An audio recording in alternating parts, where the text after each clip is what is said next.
ఒకప్పుడు భార్యాభర్తల గొడవలంటే వీధుల్లో జరిగేవి అందరికీ తెలిసేది. ఇప్పుడు గౌరవంగా గడప దాటకుండా గొడవ పడుతున్నారు. ఇదిలా ఉంటే భార్యాభర్తల గొడవలపై ఓ అధ్యయనాన్ని అంతర్జాతీయ మీడియా సంస్థ ప్రచురించింది.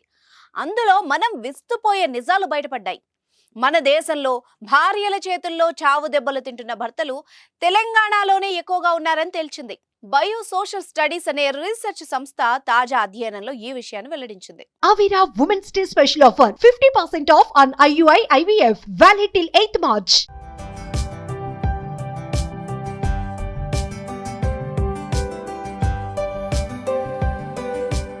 భార్యల చేతుల్లో తన్నులు తింటున్న వాళ్లలో ఎక్కువగా తాగుబోతులు, నిరక్షరాస్యులే ఉన్నారు. దేశంలో భర్తలపై జరుగుతున్న గృహహింసపై ఈ సంస్థ చేసిన అధ్యయనాన్ని కేంబ్రిడ్జ్ యూనివర్సిటీ రీసెంట్ గా తెలిపింది. గత 15 ఏళ్లుగా ఈ దాడులు 5 పెరిగినట్టు ఈ అధ్యయనం పేర్కొంది.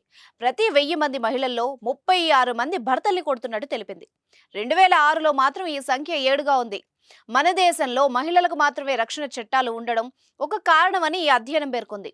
అలాగే మద్యం మత్తులో భార్యల్ని వేధించడంతో విసిగిపోయిన మహిళలు భర్తలపై తిరిగి దాడులకు పాల్పడుతున్నారని తాజా అధ్యయనం వెల్లడించింది.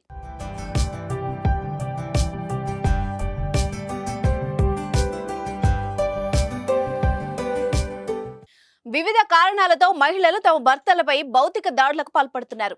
ఈ విషయాన్ని బయో సోషల్ స్టడీస్ అనే రీసెర్చ్ సంస్థ వెల్లడించింది. తన్నులు తింటున్న వాళ్లలో తాగుబోతులు, నిరక్షరాస్యులు ఎక్కువగా ఉంటున్నారని తెలిపింది.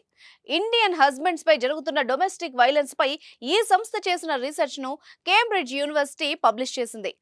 ఇండియాలో భర్తలపై దాడులు 15 ఏళ్లలో దాదాపు 5 పెరిగినట్టు ఈ రీసెర్చ్ లో గుర్తించారు. ఈ సంఖ్య ఇంకా ఎక్కువయ్యే అవకాశం ఉందని రీసెర్చర్లు అభిప్రాయపడ్డారు. ఈ లెక్కలు 2006లో 7 మాత్రమే ఉందని పేర్కొంది. ఇతర దేశాల్లో డొమెస్టిక్ వైలెన్స్ చట్టాలు మహిళలతో పాటు పురుషులకు రక్షణ కల్పించేలా ఉన్నాయని, ఇండియాలో మాత్రం మహిళలకు మాత్రమే రక్షణ కల్పిస్తున్నారని రీసెర్చ్ రిపోర్ట్లో పేర్కొంది.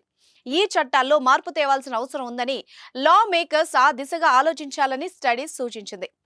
ఇతర దేశాల్లో చేసిన చట్టాలను రిపోర్ట్లో పొందుపరిచింది.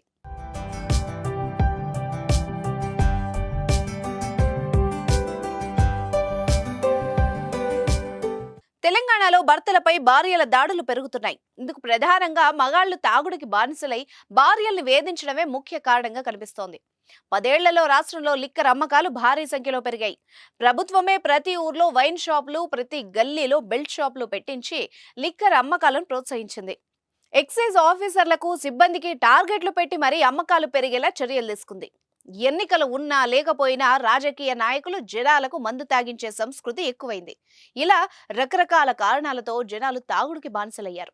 చాలా మంది మద్యానికి బానిసలై భార్య బిడ్డల్ని పట్టించుకోవడం లేదు. ఇది కాస్త కుటుంబ కలహాలకు, వైలెన్స్ కు దారితీస్తోంది.